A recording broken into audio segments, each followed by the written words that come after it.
Life's been hard, but I'm not gonna stop. All right. So many of you all have been asking me about what is it like being a caretaker or a caregiver, and what are some advice, suggestions that I can give to you all who are doing it or think about doing it. So I'm going to discuss my experience and give you some pointers of what I think will help, and hopefully um, you can take something from it. So the first thing I want to talk to you all about is being in authority and under authority. Being in authority and being under authority. Remembering that, number one, she's my mother. So she has rank over me, right? Rank over me in regards to being obedient, listening, not talking back, all those things that come along with um, having a parent. Okay, we know a black mother will knock the black off you, knock the teeth out your mouth, knock you into the middle next week. So remembering who I'm dealing with, remember who I'm talking with, but also being in authority because I am the caretaker, I'm the foster caregiver, I am the payee, I'm all those different things that come along with doing this. So there are times where I have to say, no, we're not spending this. When it comes to going grocery shopping, you can't eat that because of your sugar, your diabetes, your this, your that. I will get you this, but I'm not getting you that. You do have a doctor's appointment. If you don't go to your doctor's appointment, I'm going to be upset because I took time off in the schedule. So there are moments where I have to da da da da da blah blah blah blah blah blah blah blah blah, and just trying to figure out the dynamic of being in charge, but yet she's still my mother, so she's over me. So learning how to operate and flow in and out of that, because we bump head, we clash a little bit because I'm still your mother, well, I'm still your caregiver. You're not eating that. I'm the one going grocery shopping. I'm the one doing this. I'm the one doing that. So let's find a happy medium here somewhere. So just remember being in authority, yet being under authority, and finding some happy middle ground between the two. Excuse me. Number two is patience. This is new. It's new for anyone, right? If you just lost your activity of your limbs, rem- not being able to walk, being pushed in the wheelchair, if you're in a a cast and you can't use your right hand and you're right-handed, it takes time to get used to trying to do things with your left hand, or you're blind in one eye, or you got into a car accident and learning how to walk or learning how to see or learning how to do anything. It takes time to get acclimated and used to your new normal. So when someone's used to having the independence and doing what they want to do and whenever they want to do it, it takes time to adjust that now someone is handling your money, someone is handling your activity, someone is saying you can do these things but you can't, or doing this or doing that. It takes a lot of patience. Plus, it takes a lot of patience as well because times are constantly changing.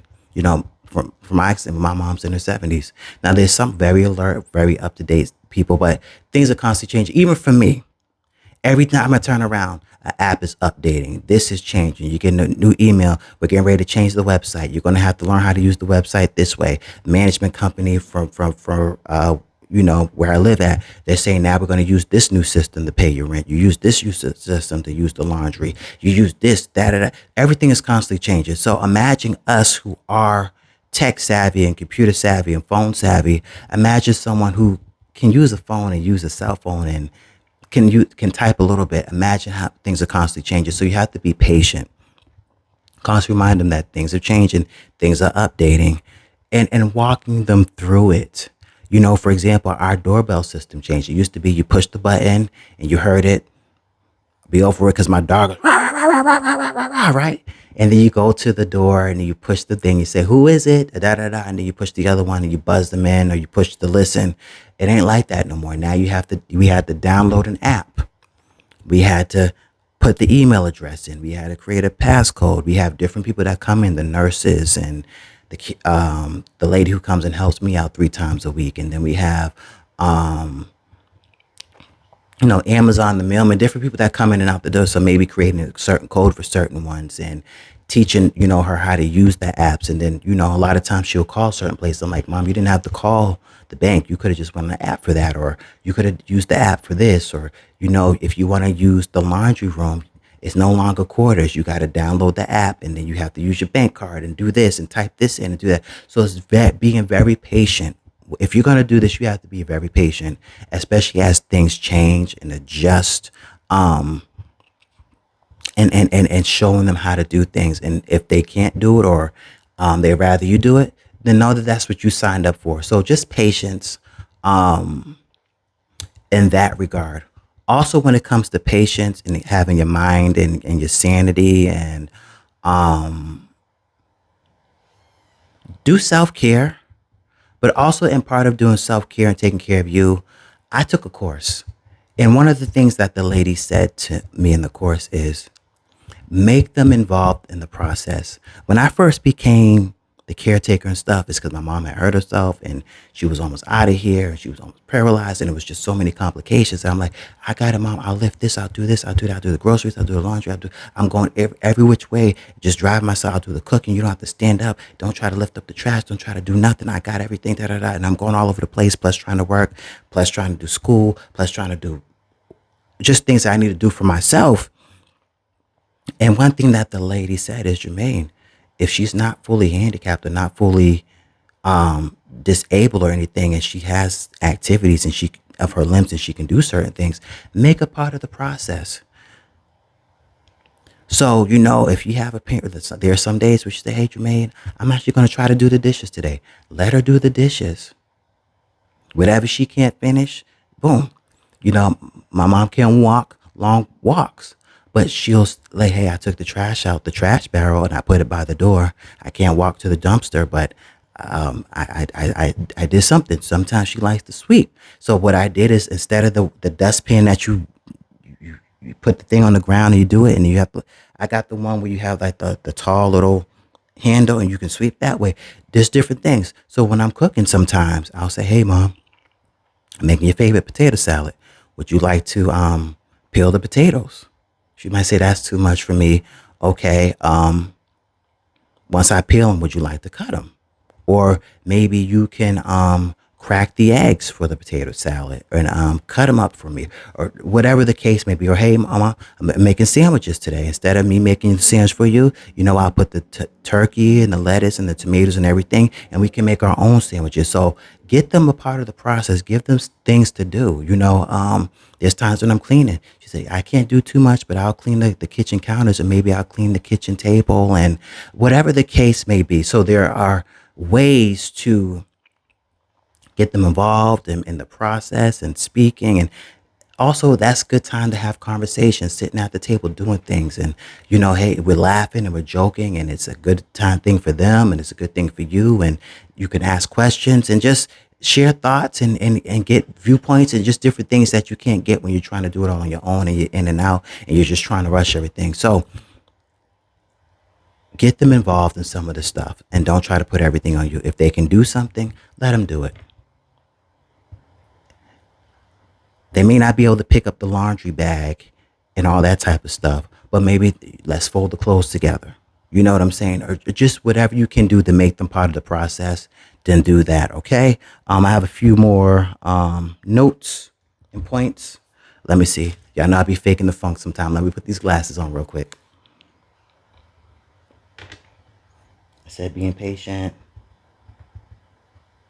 giving them things to do, in authority, under authority, making them part of the plan, self-care. I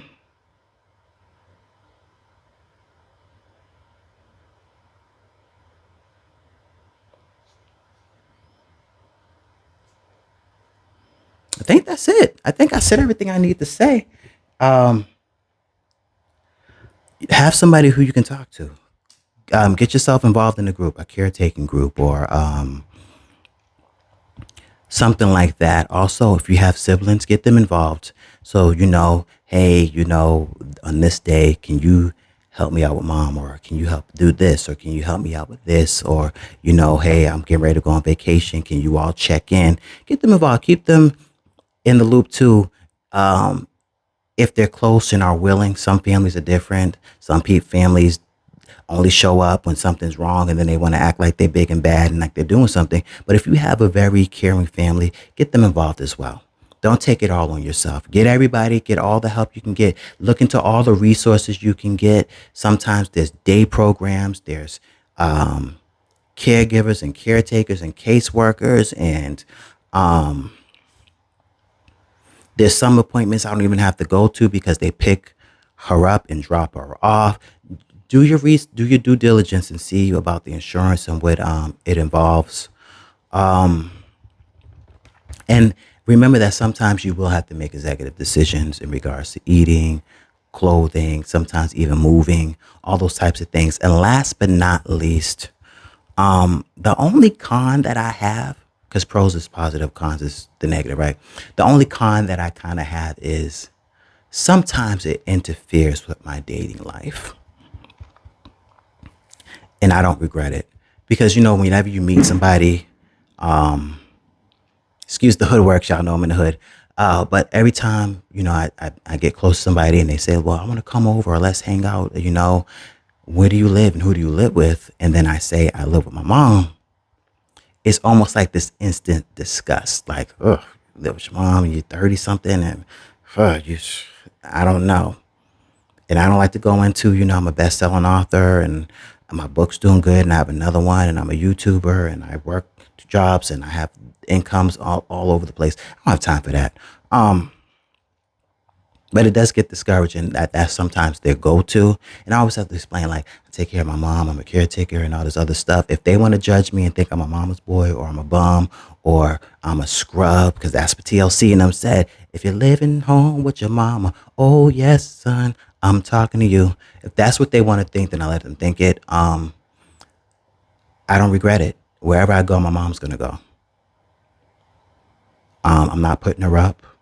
She's not going nowhere. I'm willing to set boundaries and all those types of things when I finally do buy a home, because that's my next goal.